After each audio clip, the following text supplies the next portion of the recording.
Hello बच्चों, जय श्री कृष्णा। कैसे हो आप लोग? आई होप आप लोग अच्छे होंगे और मन लगा के पढ़ाई कर रहे होंगे। हम लोग क्लास 11th अकाउंट्स में rules of debit and credit chapter complete किया था। आज से हम लोग एक नया चैप्टर शुरू करने वाले हैं जिसका नाम है जर्नल। सर, जर्नल क्या होता है? देखो बच्चों, जर्नल एक ऐसा बुक है जिसमें बिजनेस ट्रांजैक्शंस की रिकॉर्डिंग होती है। यानी जिस बुक में हम बिजनेस ट्रांजैक्शंस को रिकॉर्ड करते हैं उसे हम जर्नल बोलते हैं। इसे बुक्स ऑफ ओरिजिनल एंट्री भी बोला जाता है। ठीक है, और इसे हम डे बुक के नाम से भी जानते हैं। तो सर, ये चैप्टर कैसा रहने वाला है? देखो, ये चैप्टर बहुत बहुत बहुत ही आसान रहने वाला है, क्योंकि आपने अकाउंटिंग इक्वेशन चैप्टर अच्छे से समझ चुके हैं, rules of debit and credit अच्छे से समझ चुके हैं। तो वो जो हमने अकाउंटिंग इक्वेशन पढ़ा, हमने rules of debit and credit पढ़ा, उसी का प्रिंसिपल, उसी का रूल्स अप्लाई करने वाले हैं इस जर्नल चैप्टर में। तो इसीलिए ये बहुत ही आसान रहने वाला है, क्योंकि हमने सारे रूल्स एंड रेगुलेशन ऑलरेडी सीख चुके हैं। ठीक है, अब बात करते हैं कि सर इसका क्या इंपॉर्टेंस है अकाउंट में। अब देखो बच्चों, ये बहुत ही इंपॉर्टेंट है। अब क्यों ये बहुत ही इंपॉर्टेंट है? क्योंकि ये जो जर्नल चैप्टर है, ये बेस बिल्डर है आपके आने वाले चैप्टर्स के लिए। यानी आप क्लास 11th में जो भी चैप्टर्स पढ़ने वाले हो, क्लास 12 में जो भी चैप्टर पढ़ोगे। अब जैसे बच्चे बोलते हैं कि सर हम क्लास 11th में कुछ भी नहीं पढ़े हैं, तो हम क्या क्लास 12 कि अच्छे से अकाउंट्स को समझ सकते हैं? तो मेरा मानना है कि अगर आपको जर्नल आता है तो भी क्लास 12 अकाउंट्स में आप आराम से मैनेज कर लोगे। तो क्लास 12 अकाउंट्स के लिए भी आपको जर्नल आना बहुत ही इंपॉर्टेंट है। उसके बिना आप क्लास 12 के अकाउंट्स कर ही नहीं सकते। अब सर, प्रैक्टिकल लाइफ में बताइए कि जर्नल का क्या इंपॉर्टेंट है। तो सबसे पहले समझो जर्नल क्या होता है। जर्नल से बिजनेस ट्रांजेक्शन्स की रिकॉर्डिंग होती है, और उससे ये बिजनेस ट्रांजेक्शन्स का एनालिसिस होता है कि किस अकाउंट को डेबिट करना है और किस अकाउंट को क्रेडिट करना है। तो चाहे एक चार्टर अकाउंटेंट हो, चाहे एक नॉर्मल सा जूनियर अकाउंटेंट हो, जब भी बिजनेस ट्रांजेक्शन्स की एनालिसिस की बात आएगी कि बिजनेस ट्रांजेक्शन्स की एनालिसिस करना है, तो वो किसके तरफ भागेगा? तो सर वो जर्नल के तरफ भागेगा। इसीलिए जर्नल जो है एक बेस बिल्डिंग चैप्टर है, और इसके बिना हम ये बोल सकते हैं गारंटी के साथ कि कोई भी अकाउंटेंट नहीं बन सकता है। चाहे बात आती है चार्टर अकाउंटेंट की, और चाहे बात आती है नॉर्मल अकाउंटेंट की। ठीक है, तो इसीलिए ये चैप्टर बहुत ही इंपॉर्टेंट है। अब सर इसे कैसे पढ़ने वाले हैं? तो देखो बच्चों, मैं प्रयास करूंगा कि इसको बहुत ही प्रैक्टिकल अंदाज में इसको पढ़ा जाए। मैं कोशिश करूंगा कि वो हर एक प्रैक्टिकल सिनेरियो मैं कवर करूं आपको, जिससे क्या होगा कि आपकी एग्जाम की भी तैयारी हो जाएगी और साथ में आप एक अकाउंटेंट भी बन जाओगे। ठीक है, तो चलो हम लोग इस चैप्टर को शुरू करते हैं। चलो बच्चों, तो हम लोग सबसे पहले हेडिंग डालते हैं। हम लोग का चैप्टर का नाम क्या है? तो सर चैप्टर का नाम है जर्नल। इसे हम क्या बोलते हैं? जर्नल। ठीक है, और जर्नल करने की जो प्रोसेस होती है उसे बोला जाता है जर्नल एंट्री। अब सर, जर्नल को बोलते हैं, जर्नल क्या होता है? Recording of business transactions. तो यानी आप इसे बोल सकते हैं जर्नल क्या है? रिकॉर्डिंग है बिजनेस ट्रांजेक्शंस की एक सिस्टमैटिक मैनर में, जिसे क्रोनोलॉजिकल ऑर्डर में जो अकाउंटिंग में बिजनेस ट्रांजेक्शंस की जो रिकॉर्डिंग होती है, तो इसे हम क्या बोलेंगे? सर इसे बोलेंगे recording of business transactions. Recording of business transactions. अब देखो, जर्नल के बुक को ही बोला जाता है बुक्स ऑफ ओरिजिनल एंट्री। क्या बोला जाता है sir? Books of original entry. Books of original entry. ठीक है, अब चूंकि यहां पे क्या होता है कि day to day business transactions की रिकॉर्डिंग होती है। Day to day business transactions की रिकॉर्डिंग होती है, इसीलिए इसे हम डे बुक के नाम से भी जानते हैं। इसे हम डे बुक के नाम से भी जानते हैं। तो हमने क्या सीखा कि जर्नल को बिजनेस ट्रांजेक्शन्स की रिकॉर्डिंग बोला जाता है। इसे ही बुक्स ऑफ ओरिजिनल एंट्री भी बोला जाता है, इसे ही डे बुक भी बोला जाता है। तो हमने ये देख लिया कि जर्नल क्या होता है। सर बिजनेस ट्रांजेक्शन्स की रिकॉर्डिंग होती है। अब देखो, अकाउंट्स में बिजनेस ट्रांजेक्शन्स को एक स्पेसिफाइड मैनर में रिकॉर्डिंग किया जाता है बिजनेस ट्रांजेक्शन्स की। अब जो एक स्पेसिफाइड मैनर होता है उस प्रोसेस को हम जर्नल एंट्री बोलते हैं। अब आपके मन में ये सवाल आएगा कि सर जर्नल एंट्री करते समय कौन सा सिस्टम का इस्तेमाल होगा, कौन सा सिस्टम यूज किया जाएगा। तो देखो जर्नल एंट्री करते समय हम डबल एंट्री सिस्टम यूज करने वाले हैं। कौन सा सिस्टम यूज करने वाले हैं? Double entry system. Double entry system, double entry system आपने पढ़ा था। डबल एंट्री सिस्टम क्या होता है? तो सर डबल एंट्री सिस्टम बोलता है कि बिजनेस ट्रांजैक्शंस के दो एस्पेक्ट होते हैं। बिजनेस ट्रांजैक्शंस के दो एस्पेक्ट होते हैं, एक डेबिट दूसरा क्रेडिट। ठीक है, उसके बाद अब हम बात करते हैं कि जो जर्नल हम लोग करने वाले हैं उसमें कौन सा सर रूल्स अप्लाई होगा। तो वहां पे जो रूल्स अप्लाई होंगे वो अप्लाई होंगे rules of debit and credit में। हमने जो ट्रेडिशनल अप्रोच और मॉडर्न अप्रोच पढ़ा था वही रूल्स अप्लाई होने वाले हैं। तो rules of debit and credit apply होंगे। ठीक है, तो हमने क्या अभी तक देखा उसको समराइज करते हैं कि जर्नल, मैंने बोला कि जर्नल होता है बिजनेस ट्रांजैक्शंस की रिकॉर्डिंग करना। इसे बुक्स ऑफ ओरिजिनल एंट्री बोला जाता है। इसे हम, क्योंकि इसमें day to day business transactions की रिकॉर्डिंग होती है इसीलिए इसे डे बुक भी बोला गया है। ठीक है, इसे डे बुक भी बोला गया है। अब बात करते हैं कि यहाँ पे कौन सा सर सिस्टम यूज होता है। तो डबल एंट्री सिस्टम यूज होता है और डबल एंट्री सिस्टम हमें बताता है कि हर एक ट्रांजैक्शंस के दो एस्पेक्ट होते हैं, डेबिट और क्रेडिट। अब किसे डेबिट करना है और किसे क्रेडिट करना है उसके लिए क्या हमने पढ़ा था, कौन सा चैप्टर पढ़ा था? तो हमने पढ़ा था sir rules of debit and credit. अब देखो डबल एंट्री सिस्टम में मैंने क्या बोला कि दो एस्पेक्ट होते हैं, एक डेबिट और दूसरा क्रेडिट। तो अकाउंट की पहचान की जाती है। इसकी पहचान की जाती है, अकाउंट्स की पहचान। तो यानी कौन कौन सा अकाउंट इन्वॉल्व है, तो उसके लिए हमने चैप्टर एक पढ़ा था अकाउंटिंग इक्वेशन। ठीक है, अकाउंटिंग इक्वेशन चैप्टर पढ़ा था जिसमें हमें पता चला था कि कौन कौन से अकाउंट इन्वॉल्व है। ठीक है, तो अकाउंट्स पता चल गया कि हमारा कौन कौन सा अकाउंट इन्वॉल्व है। हम ये पता कर लिए कि हमें किसको डेबिट करना है किसको क्रेडिट करना है। इसके लिए हमने दो मेथड पढ़ रखे हैं, एक ट्रेडिशनल मेथड और दूसरा मॉडर्न सिस्टम का मेथड। एक तो ट्रेडिशनल हमने पढ़ा है और दूसरा मॉडर्न अप्रोच पढ़ा है। ठीक है सर, कौन सा अप्लाई करने वाले? तो हम लोग मॉडर्न अप्रोच से जर्नल की प्रिपरेशन करेंगे। सर क्या हम ट्रेडिशनल अप्रोच अपनाएंगे तो हमारा जर्नल गलत हो जाएगा? बिल्कुल भी गलत नहीं होगा, बट हम लोग फिर भी मॉडर्न अप्रोच इस्तेमाल करेंगे क्योंकि मॉडर्न अप्रोच से जर्नल बनाना आसान होता है, इसीलिए हम लोग मॉडर्न अप्रोच इस्तेमाल करने वाले हैं। यहां तक क्लियर हो गया? तो ये सब जो चैप्टर मैंने ये सब बताया, लिंकेज बताया कि ये सब चैप्टर का कितना लिंकेज है। हमने अकाउंटिंग इक्वेशन पढ़ रखा है, उससे हमें ये पता चला कि अकाउंट्स कौन कौन से अकाउंट्स इन्वॉल्व होते हैं, कब इंक्रीज होता है कब डिक्रीज होता है। ठीक है, हमने डबल एंट्री सिस्टम पढ़ा जिससे हमें यह पता चल गया कि हर एक ट्रांजेक्शन के दो एस्पेक्ट होते हैं, डेबिट और क्रेडिट। यानी कोई भी ट्रांजेक्शन ऐसा नहीं होता है कि इसके दोनों एस्पेक्ट यानी उसके दोनों साइड जो होते हैं डेबिट होंगे, एक डेबिट होगा तो दूसरा क्रेडिट होगा।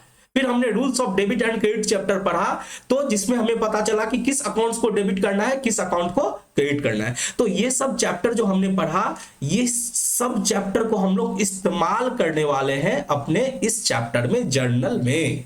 ठीक है, चलो अब आप लोग हमारे साथ कुछ पॉइंट्स नोट करते चलो। सबसे पहले हम लोग जर्नल की मीनिंग को समझते हैं कि जर्नल क्या होता है। तो सर जर्नल एक बुक है जिसमें बिजनेस ट्रांजैक्शंस की रिकॉर्डिंग होती है सिस्टमैटिक मैनर में, जिसे क्रोनोलॉजिकल मैनर बोलते हैं, यानी डेट वाइज एक सिस्टमैटिक ढंग से ट्रांजैक्शंस की रिकॉर्डिंग होती है। तो मतलब तो पता चल गया क्या होता है। तो सर जर्नल क्या है? एक बुक है। जर्नल क्या है? एक बुक है। Journal is a book in which business transactions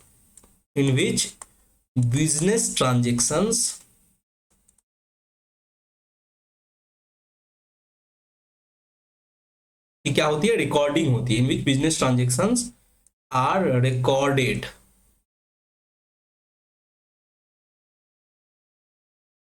ठीक है, in a chronological manner, in a chronological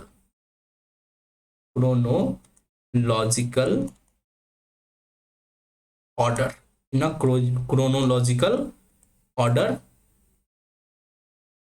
for the first time. For the first time मैंने क्या बोला कि सर जर्नल वो बुक होता है जिसमें बिजनेस ट्रांजैक्शंस की रिकॉर्डिंग होती है। जर्नल क्या है? जर्नल एक बुक है। जर्नल क्या है? जर्नल एक बुक है जिसमें बिजनेस ट्रांजैक्शंस की क्या होती है? रिकॉर्डिंग होती है। किस मैनर में? क्रोनोलॉजिकल मैनर में। किस मैनर में? क्रोनोलॉजिकल मैनर में। ये सर क्रोनोलॉजिकल क्या होता है? तो देखो क्रोनोलॉजिकल को बोला जाता है सीक्वेंस, एक सीक्वेंशियल मैनर में, यानी कि एक क्रमबद्ध तरीके से इसे बोला जाता है सीक्वेंस। ठीक है, जैसे ट्रांजैक्शंस की क्या सीक्वेंस होती है? तो सर ट्रांजैक्शंस को हम डेट वाइज रिकॉर्ड करते हैं, तो सीक्वेंस हमारी क्या होती है? डेट वाइज, यानी हमें बिजनेस ट्रांजैक्शंस को डेट वाइज रिकॉर्ड करना है। ठीक है, तो जर्नल क्या होता है? जर्नल एक बुक होता है, यानी अगर हम इसे हिंदी में अगर इसे डिफाइन करें तो जर्नल क्या होता है? एक बुक होता है, ठीक है, जिसमें बिजनेस ट्रांजैक्शंस की रिकॉर्डिंग होती है एक सिस्टमैटिक मैनर में फॉर द फर्स्ट टाइम। अब ये वर्ड ध्यान से सुनना, फर्स्ट टाइम।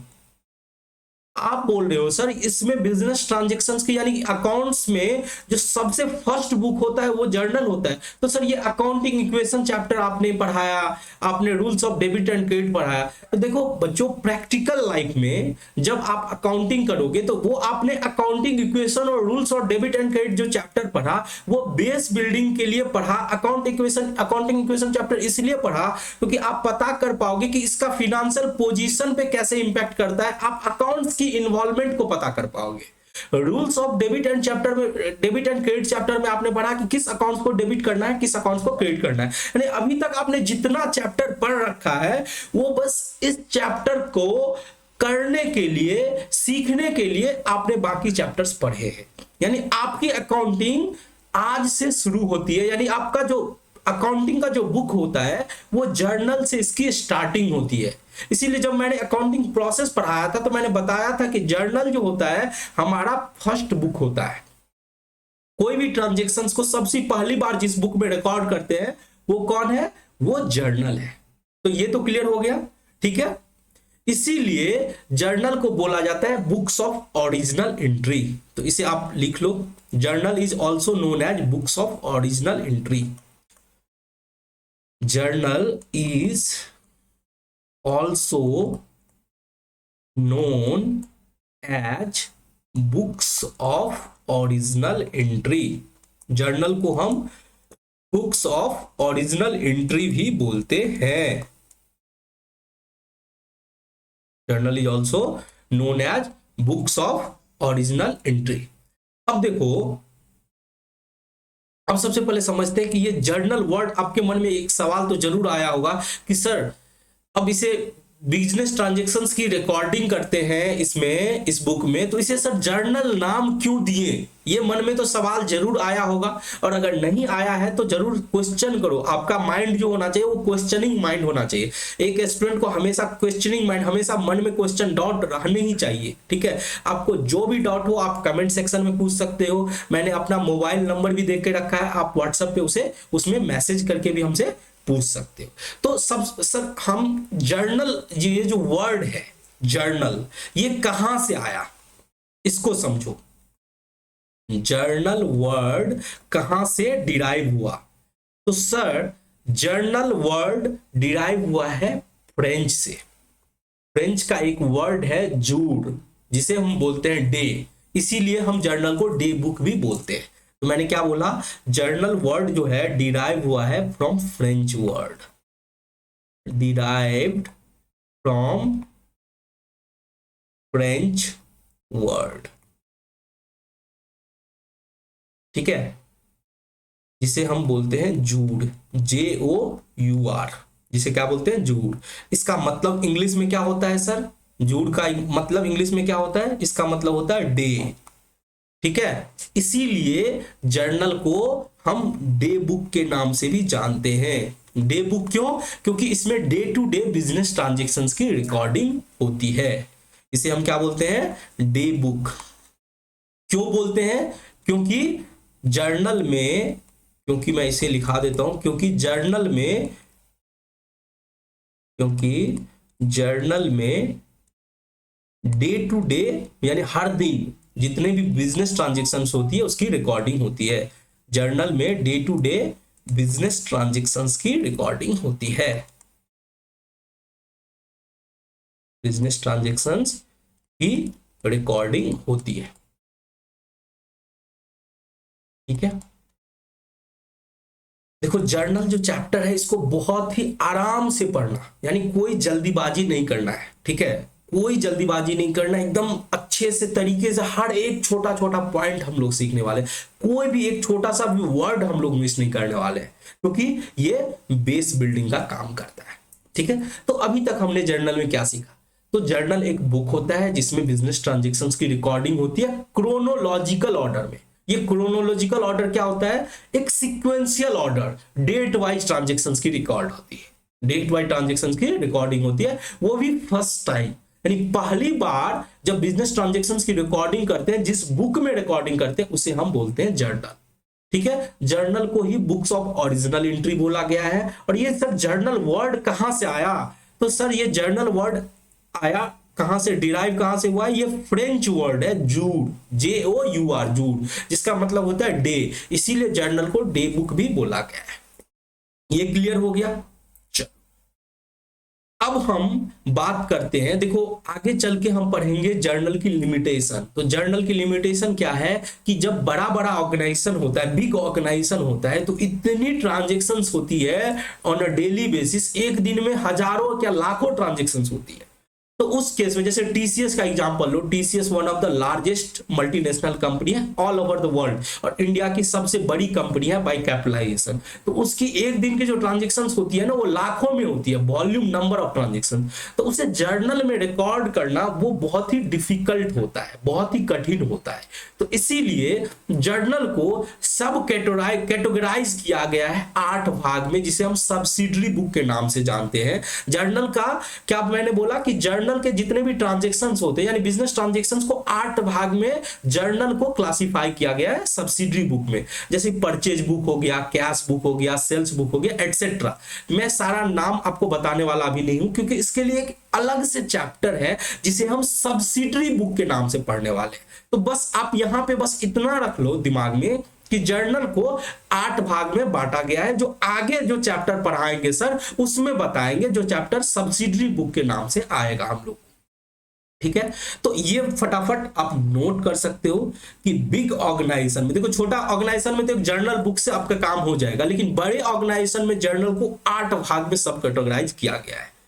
तो मैं क्या बोल रहा हूं? In big organisation, in big organisation, यानी बहुत ही बड़ा ऑर्गेनाइजेशन अगर होगा, in big organisation journal is सब डिवाइडेड, जर्नल इज सब डिवाइडेड, यानी जर्नल को छोटे छोटे टुकड़ों में बांट दिया गया है बड़े ऑर्गेनाइजेशन में। सब divided into 8 category, into 8 subsidiary book. Journal is सब डिवाइडेड इनटू 8 सब्सिडरी बुक। तो आपको ये पता तो चल गया कि जर्नल के 8 सेक्शंस होते हैं, 8 अलग अलग सेक्शंस होते हैं, जो हम लोग आगे चल के पढ़ेंगे।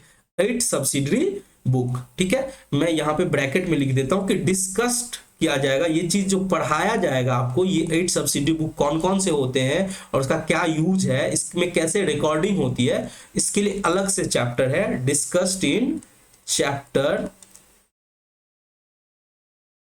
Called subsidiary book. आपका एक चैप्टर है सब्सिडरी बुक करके, उस चैप्टर में हम लोग ये बात पढ़ेंगे कि ये 8 कौन कौन से सब्सिडरी बुक होते हैं। ठीक है, तो अभी तक हमने क्या जाना कि सर जर्नल क्या होता है? जर्नल होता है वो बुक जिसमें बिजनेस ट्रांजैक्शंस को क्रोनोलॉजिकल ऑर्डर में फर्स्ट टाइम रिकॉर्ड करते हैं, इसे बुक्स ऑफ ओरिजिनल एंट्री बोला जाता है। और जर्नल जो डिराइव हुआ है, जूड शब्द से डिराइव हुआ है, जिसका मतलब होता है डे, इसे हम डे बुक बोलते हैं। और बड़े ऑर्गेनाइजेशन में चूंकि जर्नल जो होता है, अगर बिजनेस ट्रांजेक्शन्स की वॉल्यूम बहुत ज्यादा हो जाता है तो जर्नल को 8 भाग में बांट देते हैं, उसे सब्सिडरी बुक के नाम से जानते हैं। ठीक है, चल अब हम लोग बात करते हैं जर्नल के एडवांटेज, यानी जर्नल करने से हमें क्या फायदा मिलने वाले हैं, क्या बेनिफिट मिलने वाले हैं।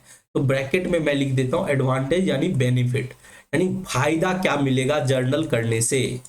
जर्नल करने से फायदा क्या हो जाएगा। ठीक है, अब देखो जर्नल सबसे पहली बात तो हमें इंफॉर्मेशन प्रोवाइड करता है, हमारे पास डेटा प्रोवाइड करता है। ठीक है, जर्नल करने से हमारे पास सारे अकाउंटिंग डेटा अवेलेबल होते हैं, वो भी क्रोनोलॉजिकल ऑर्डर में यानी सिस्टमैटिक ऑर्डर में। तो सबसे पहला पॉइंट हम लोग देखेंगे कि ये क्या करता है, प्रोवाइड करता है अकाउंटिंग डेटा, प्रोवाइड करता है अकाउंटिंग डेटा। ये हमें अकाउंटिंग डेटा प्रोवाइड करता है अकाउंटिंग डेटा, वो भी सिस्टमैटिक मैनर में। उस मैनर को बोला जाता है chronological order, in chronological order. Chronological order आपको तो समझ में आ गया होगा कि सर सीक्वेंस वाइज यानी कि डेट वाइज हम ट्रांजेक्शन्स की रिकॉर्ड करते हैं। तो वही हमें बता रहा है कि अकाउंटिंग डाटा हमें क्या करता है, ये जर्नल हमें क्या प्रोवाइड करता है, हमें अकाउंटिंग डेटा प्रोवाइड करता है। तो जर्नल हमें क्या प्रोवाइड करता है सर, जर्नल हमें अकाउंटिंग डेटा प्रोवाइड करता है। ठीक है, दूसरा सेकेंड पॉइंट, अगर हम बिजनेस ट्रांजेक्शन्स की रिकॉर्ड करते हैं तो क्या होता है कि कोई भूल चूक यानी गलती होने का चांस क्या हो जाता है, कम हो जाता है। यानी ये पॉसिबिलिटी जो होता है एरर का वो रिड्यूस हो जाता है, पॉसिबिलिटी ऑफ एरर रिड्यूस हो जाता है, पॉसिबिलिटी ऑफ एरर क्या हो जाता है, रिड्यूस हो जाता है। अगर थर्ड पॉइंट की बात करें तो जर्नल करने से क्या होता है कि हमारे पास जो बिजनेस ट्रांजेक्शन्स होती है उसकी एनालिसिस मिल जाता है, यानी उसका एक्सप्लेनेशन मिल जाता है। हमें ये प्रोवाइड करता है एक्सप्लेनेशन ऑफ बिजनेस ट्रांजेक्शन। आप आगे चल के पढ़ोगे, जब जर्नल हम लोग बनाएंगे तो हम देखेंगे जर्नल में हम हर जर्नल एंट्री के साथ साथ नैरेशन लिखते हैं। नैरेशन क्या करता है, नैरेशन एक्सप्लेनेशन देता है बिजनेस ट्रांजेक्शन्स की। तो मैंने क्या बोला, प्रोवाइड करता है एक्सप्लेनेशन, प्रोवाइड करता है explanation of business transactions. Business transactions की क्या करता है, एक्सप्लेनेशन प्रोवाइड करता है। ठीक है, सबसे पहले तो हमें अकाउंटिंग डेटा दिया, जर्नल करने से हमारे पास अकाउंटिंग डेटा वो भी क्रोनोलॉजिकल ऑर्डर यानी सिस्टमैटिक ऑर्डर में मिल गया। दूसरा, गलती का चांस कम हो गया। तीसरा, हमें ये बिजनेस ट्रांजेक्शंस की एक्सप्लेनेशन देता है कि बिजनेस ट्रांजेक्शंस का अच्छे से एनालिसिस करके हमें जर्नल देता है। ठीक है, चौथा, ये हेल्प करता है लेजर पोस्टिंग में। मैंने क्या बोला कि आप जब जर्नल करोगे, आपने जब जर्नल कंप्लीट किया उसके बाद आप लेजर पोस्टिंग करते हो, यानी जर्नल के बाद हम लोग लेजर पोस्टिंग सीखने वाले हैं। बिना जर्नल का लेजर पोस्टिंग जो है वो पॉसिबल नहीं है। तो ये जो जर्नल होता है वो हमें लेजर पोस्टिंग में क्या करता है, मदद करता है, हेल्प करता है इन लेजर पोस्टिंग, हेल्प करता है इन लेजर पोस्टिंग। तो हमने क्या सीखा जर्नल के एडवांटेज में कि अकाउंटिंग डेटा प्रोवाइड करता है, ये एरर को के पॉसिबिलिटी को रिड्यूस करता है, ये हमें बिजनेस ट्रांजैक्शंस की एक्सप्लेनेशन देता है, और ये लेजर पोस्टिंग में ये क्या करता है, हेल्प करता है।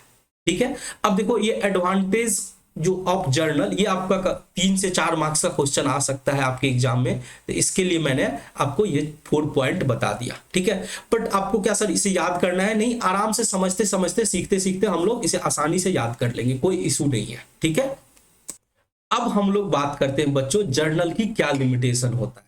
तो जब हमने अकाउंटिंग आपका जो शुरू किया था, जब फर्स्ट लेक्चर 1-2 लेक्चर में जो पहला चैप्टर था उसी में हमने बताया था कि अकाउंट्स की बहुत सारे बेनिफिट है तो कुछ कमियां भी है। तो जब अकाउंटिंग के बेनिफिट होंगे तो जर्नल के कुछ लिमिटेशन होंगे, तो जर्नल के भी अपने कुछ लिमिटेशंस है। अब जर्नल के क्या क्या लिमिटेशन होता है, अब देखो जब बड़ा ऑर्गेनाइजेशन होता है, बिग ऑर्गेनाइजेशन होता है, तो बिग ऑर्गेनाइजेशन में ट्रांजैक्शंस की वॉल्यूम इतनी बढ़ जाती है, इतनी कॉम्प्लेक्स हो जाती है कि वो जर्नल बनाना ना, जर्नल प्रिपेयर करना बहुत ही डिफिकल्ट हो जाता है। यानी कि उसकी जो लार्ज नंबर ऑफ ट्रांजैक्शंस होती है उसके लिए जर्नल सुटेबल नहीं है। इसीलिए आगे चल के जो चैप्टर दिया गया सब्सिडरी बुक, वो देखेंगे कि जर्नल को हमने 8 भाग में क्लासिफाई कर दिया है। ठीक है, तो क्या मैंने बोला कि ये सुटेबल नहीं होता है लार्ज ऑर्गेनाइजेशन के लिए, not suitable for large volume of transaction. जो बहुत ज्यादा वॉल्यूम ऑफ ट्रांजेक्शन होते हैं उसके लिए ये सुटेबल नहीं होते हैं। ठीक है सर। अब देखो, जर्नल करते समय टाइम भी बहुत लगेगा, क्योंकि हमें पता करना है कि कौन सा अकाउंट्स इन्वॉल्व है। ठीक है, उसका डेबिट और क्रेडिट का क्या रूल होगा, उसके हिसाब से जर्नल तैयार करेंगे। तो जब समय लगेगा तो कॉस्ट भी उसमें आएगा, क्योंकि उसके लिए आपको बहुत सारे अकाउंटेंट को हायर करके रखना पड़ेगा। तो ये टाइम एंड कॉस्ट कंज्यूमिंग माना जाता है। ये क्या माना जाता है? Time and cost consuming. Time and cost consuming. अब आप बोल रहे होंगे सर, अगर ये सब कमियां हैं, लिमिटेशन है, तो हम क्यों करते हैं जर्नल? अब देखो बाबू, जर्नल ये सब देखो, हर चीज में कुछ गुण होते हैं तो कुछ अवगुण होते हैं, कुछ कमियां होती है, बट इसके बेनिफिट्स ज्यादा है। ठीक है, टाइम एंड कॉस्ट कंज्यूमिंग है, बट इसके बिना आप बिजनेस कर ही नहीं पाओगे। अगर आप बिजनेस ट्रांजेक्शन्स की रिकॉर्डिंग नहीं करोगे तो आप बिलीव नहीं कर सकते हो कि आप कोई भी डिसीजन प्रॉपर ढंग से ले नहीं पाओगे। आपको आपका सारा जो सिस्टमैटिक मैनर में जो आप बिजनेस कर रहे हो वो नहीं हो पाएगा। इसीलिए जर्नल तो करना ही पड़ेगा अकाउंटिंग करने के लिए। भले ही ये सब लिमिटेशन है, ये सब लिमिटेशन जस्ट बुक में है। मैं आपको ये लिमिटेशन 2 3 4 लिमिटेशन बता देता हूं, कि हो सकता है कि आपको एग्जाम्स में कभी कभी पूछा जाता है कि जर्नल में क्या लिमिटेशन है, तो बस वो याद रखना है। बट प्रैक्टिकल लाइफ में सारे बेनिफिट्स ही जर्नल के, कोई लिमिटेशन नहीं है। क्योंकि टाइम एंड कॉस्ट लगता है तो वो जरूरी है, क्योंकि ये बिजनेस का हिस्सा है कि हम बिजनेस में कोई भी ट्रांजेक्शन करते हैं तो उसका रिकॉर्डिंग करना जरूरी है। तो टाइम एंड कॉस्ट लगाना भी जरूरी है, फिर भी ये एक लिमिटेशन है। ठीक है, अब बात करते हैं कि कैश बैलेंस जो होता है वो हम जर्नल से नहीं निकाल सकते। कि देखो, बिजनेस ट्रांजैक्शंस की सारी रिकॉर्डिंग करेंगे, उसके बेसिस पे हमें ये नहीं पता चल पाएगा कि हमारा कैश बैलेंस कितना है। उसके लिए लेजर पोस्टिंग करना जरूरी है। तो यानी ये बोल सकते हो कि जर्नल का एक लिमिटेशन है कि कैश बैलेंस नहीं पता चलता, यानी cash balance is not revealed. Cash balance जो होता है वो इज नॉट रिवील्ड मतलब कैश बैलेंस कितना है उसका खुलासा नहीं हो पाता है। ठीक है, वो हो गया। ठीक है, अब इसीलिए तो लेजर की पोस्टिंग करते हैं, यानी लेजर तैयार करते हैं। इसीलिए आप बोल सकते हो कि जर्नल जो है वो लेजर का सब्स्टिट्यूट नहीं माना गया है, यानी it is not a substitute of ledger. Journal को सब्स्टिट्यूट नहीं माना गया, it is not a substitute of ledger. Substitute of ledger. देखो, ये सब जो मैं अभी लिखा रहा हूं, जैसे एडवांटेज, डिसएडवांटेज, लिमिटेशन, ये सब मैं छोड़ भी सकता हूं, आपको बोल सकता हूं कि आप अपने बुक से पढ़ लेना। अब कभी कभी क्या होता है कि एग्जाम में 2 3 मार्क्स का क्वेश्चन आ जाता है, क्योंकि देखो ये प्रैक्टिकल के लिए ये इसका कोई यूज नहीं है। ठीक है, कि एडवांटेज क्या है, लिमिटेशन क्या है, मेनली आपको सीखना है कि जर्नल कैसे तैयार किया जाता है, यानी इस पर आपको प्रैक्टिकल्स करने हैं। बट मेरा काम है एज ए टीचर कि मुझे आपको सब कुछ सिखाना है, चाहे वो थ्योरी हो, चाहे वो प्रैक्टिकल है, चाहे वो एग्जाम में आए या ना आए, बट अगर आपका वो सिलेबस का हिस्सा है तो वो मैं आपको पढ़ाऊंगा। ठीक है, तो लिमिटेशंस आपको पूछे जा सकते हैं एग्जाम में, 2 से 3 मार्क्स का क्वेश्चन पूछा जा सकता है। तो हमने लिमिटेशंस क्या सीखा जर्नल में, कि देखो सबसे पहली बात तो लार्ज वॉल्यूम ट्रांजेक्शंस में ये सुटेबल नहीं होता है। जब बहुत सारे ट्रांजेक्शंस होते हैं तो फिर दिक्कत होती है। फिर ये टाइम एंड कॉस्ट कंज्यूमिंग है, बहुत सारे खर्चे इसमें इन्वॉल्व है, बहुत सारे समय लगते हैं।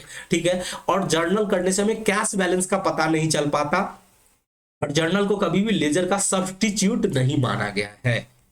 अब हम बात करते हैं फंक्शंस की, कि एक जर्नल के क्या फंक्शंस होते हैं, क्या ऑब्जेक्टिव्स होते हैं, क्या फीचर्स होते हैं। तो ये 3 टाइप के क्वेश्चन आ सकते हैं कि आप जर्नल्स का फंक्शन बताओ, जर्नल्स का ऑब्जेक्टिव बताओ, जर्नल का फीचर बताओ। तो हमने जो अभी सीखा है इसी से हम लोग कुछ पॉइंट निकाल लेते हैं फंक्शंस के लिए। ठीक है, सबसे पहला फंक्शंस क्या होता है कि सर ये बिजनेस ट्रांजैक्शंस को क्रोनोलॉजिकल ऑर्डर में रिकॉर्ड मेंटेन करता है। ये क्या करता है? मेंटेन करता है chronological records of transaction. Maintain करता है क्रोनोलॉजिकल रिकॉर्ड ऑफ ट्रांजैक्शन, यानी बिजनेस ट्रांजैक्शंस का क्रोनोलॉजिकल रिकॉर्ड्स मेंटेन करता है। ठीक है, दूसरा, सर ये बिजनेस ट्रांजैक्शंस की एनालिसिस करता है। क्या करता है? एनालाइज करता है बिजनेस ट्रांजैक्शंस को, एनालाइज करता है the business transactions. Business transactions की क्या करता है, एनालाइज करता है बिजनेस ट्रांजेक्शंस को, एनालाइज द बिजनेस ट्रांजेक्शंस। ठीक है, उसके बाद ये सर हेल्प करता है लेजर पोस्टिंग में, फैसिलिटेट करता है, फैसिलिटेट करता है इन लेजर पोस्टिंग, फैसिलिटेट करता है इन लेजर पोस्टिंग। ये लेजर पोस्टिंग में क्या करता है, मदद पहुंचाता है, हेल्प करता है। ठीक है, चौथा ये एक्सप्लेनेशन प्रोवाइड करता है अबाउट बिजनेस ट्रांजेक्शन। ये क्या प्रोवाइड करता है, तो सब सर मिला जुला के आपने जो यहां पे एडवांटेज पढ़ा था ये वही है, बट इसको थोड़ा अगर आपको क्वेश्चन आ जाता है फंक्शंस बताओ, जर्नल का ऑब्जेक्टिव बताओ, फीचर्स बताओ, तो हम इस तरह से लिख सकते हैं कि ये बिजनेस ट्रांजैक्शंस की क्रोनोलॉजिकल रिकॉर्ड मेंटेन करता है, बिजनेस ट्रांजैक्शंस को एनालाइज करता है, लेजर पोस्टिंग फैसिलिटेट करता है और एक्सप्लेनेशन प्रोवाइड करता है, बिजनेस ट्रांजैक्शंस की प्रोवाइड करता है एक्सप्लेनेशन, प्रोवाइड करता है एक्सप्लेनेशन ऑफ बिजनेस ट्रांजैक्शंस। ठीक है, तो ये थे फंक्शंस, 4 फंक्शंस हमने बताया कि ये क्रोनोलॉजिकल रिकॉर्ड मेंटेन करता है, बिजनेस ट्रांजैक्शंस को एनालाइज करता है, लेजर पोस्टिंग में हेल्प करता है और ये बिजनेस ट्रांजैक्शंस का एक्सप्लेनेशन प्रोवाइड करता है। ठीक है, अगर आप यहां पे देखो तो ऑलमोस्ट यहां भी वही है, ये लेजर पोस्टिंग में हेल्प करता है, एडवांटेज अगर बात करें तो प्रोवाइड करता है explanation, possibility of error reduce होता है, अकाउंटिंग डेटा प्रोवाइड करता है, तो ऑलमोस्ट सेम है, आपको कोई टेंशन लेने की जरूरत नहीं है।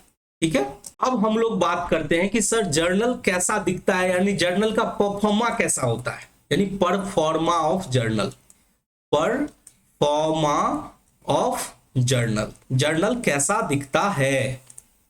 ठीक है, परफॉर्मा ऑफ जर्नल। तो देखो सबसे पहले आपको हेडिंग डालनी होती है कि आप किसके बुक में जर्नल एंट्री कर रहे हो, यानी in the books of, in the books of, आप किसके बुक में जर्नल एंट्री कर रहे हो, राम के बुक में कर रहे हो, श्याम के बुक में कर रहे हो, मोहन के बुक में कर रहे हो, यानी आप जिस बिजनेस के लिए कर रहे हो, जैसे रिलायंस के बुक में कर रहे हो, टाटा के बुक में कर रहे हो, आप किसके बुक में कर रहे हो, तो सबसे पहले वो हेडिंग दिया जाता है कि आप किसके बुक में जर्नल कर रहे हो, इन द बुक्स ऑफ। ठीक है, उसके बाद हम लोग बोलेंगे जर्नल। ठीक है, जर्नल एंट्रीज, जर्नल एंट्रीज। ठीक है, अब हमें फटाफट बताओ कि जर्नल एंट्री करते समय हमारे पास कितना कॉलम होना चाहिए, कितना कॉलम होना चाहिए। तो सर जर्नल एंट्री करते समय हमारे पास 5 कॉलम होने चाहिए। कितने कॉलम होने चाहिए, 5 कॉलम। ठीक है, इस तरह से हम लोग क्या करेंगे, एक तो सबसे पहले आप रो ड्रॉ करोगे और उसके कितने कॉलम होंगे सर, 5 कॉलम होंगे। एक कौन सा कॉलम होगा, ये डेट का होगा सर, सबसे बड़ा वाला जो कॉलम होगा वो पर्टिकुलर्स का होगा और उसके बगल में 2 डेबिट और क्रेडिट के कॉलम होंगे और एक छोटू सा जो कॉलम होगा वो होगा लेजर फोलियो का। तो आपको इस तरह से जर्नल दिखेगा, आपका जर्नल इस तरह से दिखेगा। तो सर ये जो है इसे हम डेट के नाम से जानेंगे, इसे हम बोलते हैं पर्टिकुलर्स, इसे हम क्या बोलते हैं, पर्टिकुलर्स। फिर आएगा हमारा लेजर फोलियो, इसे L/F बोलते हैं। ये एक ऐसा कॉलम है जो हमेशा ब्लैंक रहेगा, हम लोग प्रैक्टिकल इसका कोई इस्तेमाल नहीं करने वाले। फिर आता है डेबिट अमाउंट, फिर क्या आता है, डेबिट अमाउंट। चूंकि हम इंडिया में अकाउंटिंग कर रहे हैं इसीलिए रुपीज का सिंबल हम लोग लिखेंगे। सर इंडिया से बाहर होगा, जैसे यूएस में करेंगे तो फिर डॉलर का सिंबल आ जाएगा, अगर हम यूके में करेंगे तो जीबीपी का सिंबल आ जाएगा, यानी बॉन्ड का सिंबल आ जाएगा। बट इंडिया में हमारा कौन सा सिंबल होता है सर, रुपीज का। इस तरह से आर जो होता है इस तरह से सिंबल रुपया का सिंबल होता है। ठीक है, credit amount rupees, credit amount rupees. ठीक है, चलो तो हमने क्या देखा सर, हमने देखा 5 कॉलम है, एक तो डेट का कॉलम है, दूसरा पर्टिकुलर्स का कॉलम है, तीसरा लेजर फोलियो का कॉलम है, चौथा डेबिट अमाउंट, पांचवा क्रेडिट अमाउंट। तो इतने सारे कॉलम होते हैं। सर इस कॉलम का यूज क्या होगा, अब देखो मैंने आपको बोला कि जर्नल क्या है, बिजनेस ट्रांजेक्शंस को एक क्रोनोलॉजिकल ऑर्डर में रिकॉर्ड करना, डेट वाइज रिकॉर्ड करना। अब जैसे बिजनेस ट्रांजेक्शंस होती है, जैसे 1 अक्टूबर है तो 1 अक्टूबर को ट्रांजेक्शंस को रिकॉर्ड करना है, अब फिर 2 अक्टूबर को ट्रांजैक्शन होती है तो 2 अक्टूबर को रिकॉर्ड करना है, यानी डेट वाइज रिकॉर्ड करना है। अब जैसे आज हम लोग रिकॉर्ड कर रहे हैं, अगर आज कोई बिजनेस ट्रांजैक्शन है तो अगर आज के डेट में अगर कोई ट्रांजैक्शन रिकॉर्ड को करना है तो आज कितना तारीख हो गया, आज 16 हो गया, 16 और 17। अब देखो जैसे आज अगर हम रिकॉर्ड करते हैं 17 अक्टूबर 2022, तो हम डेट डालेंगे 17 अक्टूबर 2022। ऐसा हो सकता है कि हम लोग को जो भी ट्रांजेक्शन्स होते हैं यानी पूरे महीने का ट्रांजेक्शन्स होता है तो वो डेट वाइज हमें ट्रांजेक्शन्स की रिकॉर्ड करनी है, यानी जिस वो हमको देखना है कि बिजनेस ट्रांजेक्शन्स किस दिन है, किस डेट को है, तो वहां पे वो डेट डाला जाएगा। डेट तो क्लियर हो गया सर। अब देखो, अब बात करते हैं पर्टिकुलर्स की। तो देखो आपने rules of debit and credit में देखा था कि एक अकाउंट डेबिट होता है, दूसरा अकाउंट क्रेडिट होता है। ऐसा हो ही नहीं सकता कि दोनों अकाउंट डेबिट हो या दोनों अकाउंट क्रेडिट हो, क्योंकि सर जर्नल जो हम लोग करते हैं उसमें हम double entry system method follow करते हैं और डबल एंट्री सिस्टम हमें बताता है कि एक अकाउंट डेबिट होता है, दूसरा अकाउंट क्रेडिट होता है। यही रूल है डबल एंट्री सिस्टम का। इसी अप्रोच से हम लोग चलते हैं, यानी हर एक business transaction at least 2 account impact करेगा। क्या सर 3 अकाउंट्स इंपैक्ट कर सकता है? ऐसा हो सकता है कि एक डेबिट हो 2 क्रेडिट हो, या दो डेबिट हो 1 क्रेडिट हो। हाँ, वो हो सकता है कि 2 से अधिक अकाउंट्स इंपैक्ट हो सकता है, बट एटलीस्ट 2 अकाउंट इंपैक्ट होना कंपलसरी है। कम से कम तो 2 अकाउंट्स होगा ही, 2 से ज्यादा हो सकता है। वो हम लोग आगे चल के इसी चैप्टर में पढ़ेंगे, कंपाउंड एंट्री। तो देखो जर्नल जो होता है ना वो 2 टाइप में बटा, एक तो होता है कि सिंगल यानी 2 अकाउंट इन्वॉल्व है, एक डेबिट दूसरा क्रेडिट, और एक होता है कि 2 से अधिक अकाउंट्स इन्वॉल्व है, यानी वो मिक्स बहुत सारे अकाउंट्स होते हैं, 2 से अधिक डेबिट है 2 से अधिक क्रेडिट है, तो उस टाइप के अकाउंट्स को बोलते हैं कंपाउंड एंट्री। तो वो हम लोग पढ़ने वाले हैं आगे, ठीक है। अभी फिलहाल बात करते हैं कि 2 अकाउंट्स इन्वॉल्व होता है। अब जैसे कि हमने बिजनेस स्टार्ट किया नगद में, ठीक है, तो हमने देखा कि सर उसमें कैश भी इन्वॉल्व होता है, कैपिटल भी इन्वॉल्व होता है। ये सब चीज हमने अकाउंटिंग इक्वेशन में अच्छे से समझ चुका है कि कैसे हमको आइडेंटिफाई करना है कि कौन सा अकाउंट इन्वॉल्व होता है। तो मैंने क्या बोला, मैंने बोला कि एक तो कैश अकाउंट इन्वॉल्व हुआ, ठीक है। अकाउंट को हम ACCOUNT नहीं लिख के A/C लिखेंगे, ये शॉर्ट फॉर्म में हम लिखते हैं अकाउंट्स को, ठीक है। कैश अकाउंट, और दूसरा हमने बोला कैपिटल अकाउंट। दूसरा कौन सा अकाउंट? Capital account. तो सर हमने डेबिट और क्रेडिट का रूल्स भी हमने देखा था कि कैश अकाउंट और कैपिटल अकाउंट में क्या होता है, बिजनेस में कैश बढ़ता है यानी असेट बढ़ता है, असेट बढ़ता है तो हम क्या करते हैं, असेट इंक्रीज होता है तो डेबिट करते हैं। तो सर हम यहां पे डेबिट लिख देते हैं, और कैपिटल बढ़ता है तो क्या करते हैं, क्रेडिट लिख देते हैं, ठीक है। चलो वेरी गुड, आपने लॉजिकली बिल्कुल सही बोला है कि कैश को डेबिट किए, कैपिटल को क्रेडिट किए।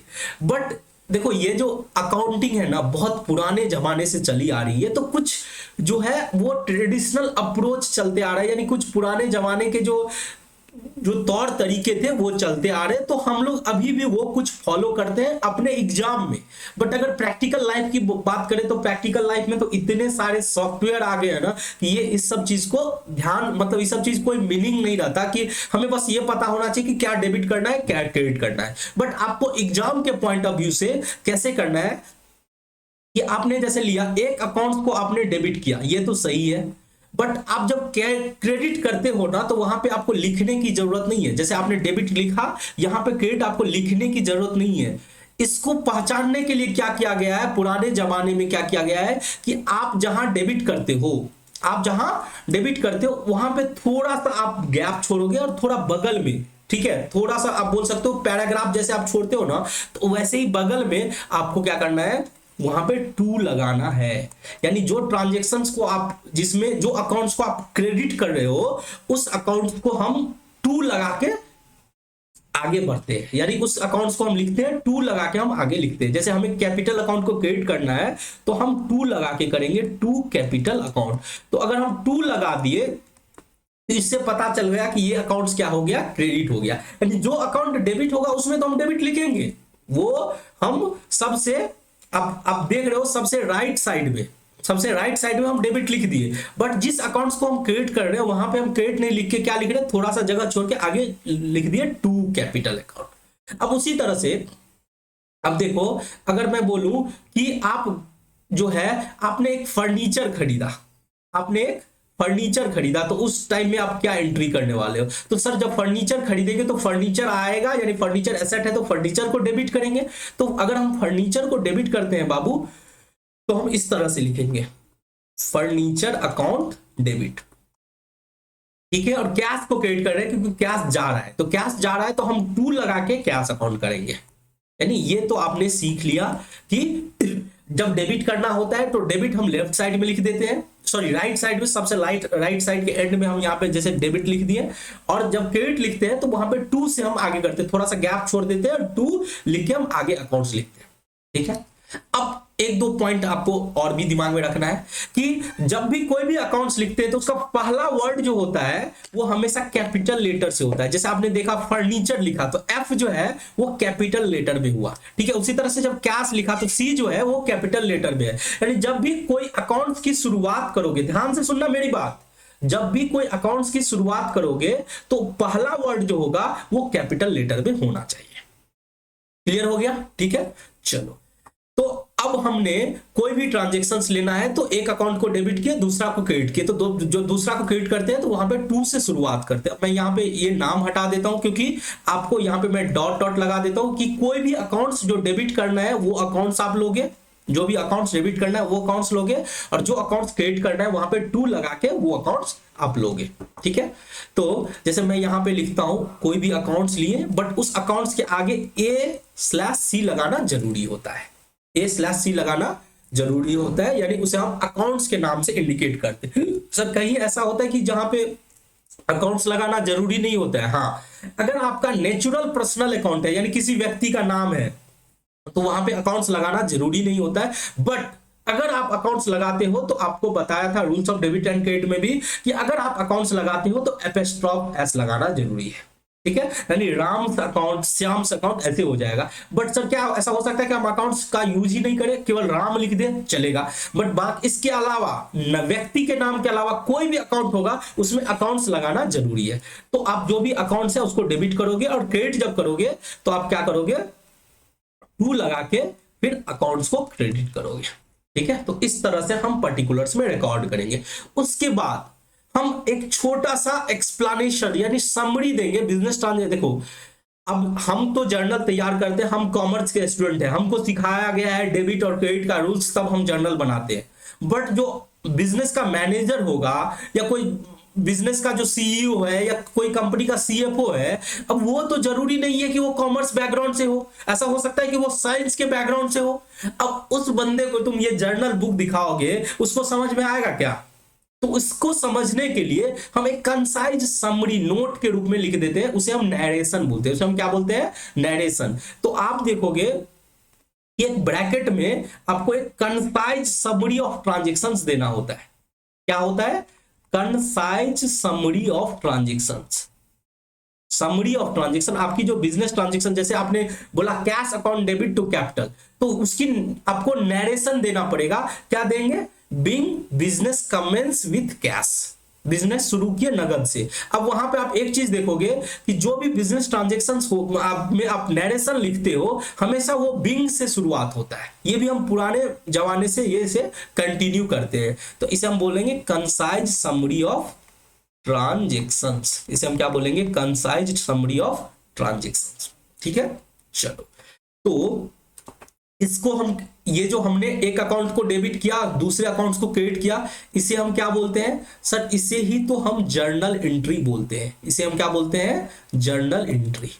एक डेबिट और दूसरा जो क्रेडिट किया इसे हम क्या बोलते हैं? जर्नल एंट्री बोलते हैं, ठीक है। और ये जो हमने कंसाइज समरी ऑफ ट्रांजैक्शन किया इसे हम बोलते हैं नैरेशन। इसे हम क्या बोलते हैं? सर इसे बोलते हैं नैरेशन। देखो नैरेशन में बच्चे बहुत भूल जाते हैं, ठीक है। तो इसे याद रखना है कि कोई भी आपका जर्नल तब कंप्लीट होता है जब आप बिजनेस ट्रांजैक्शंस का उस समरी भी दे, साथ में नैरेशन भी देना मैंडेटरी होता है।